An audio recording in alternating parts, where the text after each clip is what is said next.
If someone was looking to rig a major election, they probably would not want to start in the United States. That's because the system we have for casting and counting ballots is extraordinarily difficult to tamper with, because the Constitution gives the states the primary authority to set their own election rules. So the presidential election is really 51 separate elections, one for each state and the District of Columbia. And those 51 elections, they're actually thousands of elections that are administered on the county or town level. This decentralized system makes it nearly impossible to rig an election in favor of one presidential candidate. In order to really influence the outcome, you'd have to rig a whole lot of elections. A, that's very difficult to do. And B, anybody who tried to do that, the odds that that would be detected are incredibly high. The safeguards start before you even set foot in the voting booth, because before you can vote, you need to register. You fill out a form with your name, signature, and identifying information, which is added to a giant list of all registered voters in your state. Those voter rolls are periodically checked for accuracy. All the states are doing all sorts of different types of auditing procedures to try to check and make sure that there aren't duplicates, that there aren't deceased people on the rolls, that there aren't people who shouldn't be in the voter registry in the first place. On Election Day, you show up to your polling place.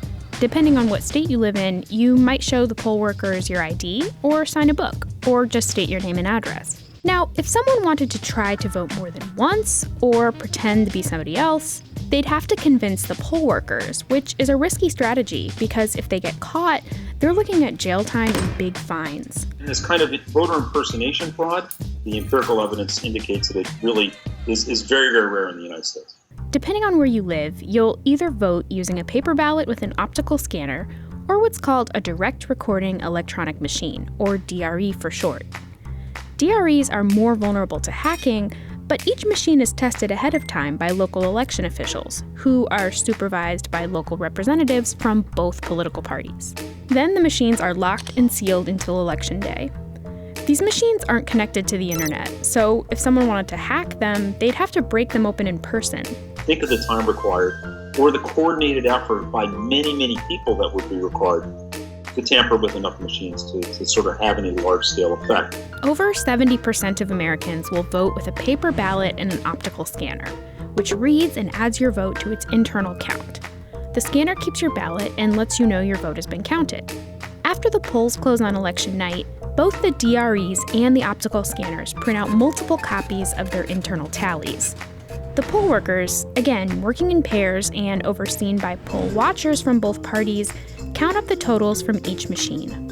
The poll workers send the results to the County Board of Elections, who sends them on to the State Board of Elections, who reports them to the media. Even if someone did manage to mess up the reported totals, either on purpose or by accident, the printouts from the machines would prove them wrong. And many states conduct audits of random precincts, where they hand count ballots or DRE receipts to verify that the machines counted them properly. To rig a presidential election, you would need to conspire with lots of people from both political parties who are willing to risk federal prison. Or you would need the ability to break in and physically alter a ton of voting machines, which might sound like a good movie plot, but is extremely unlikely in real life.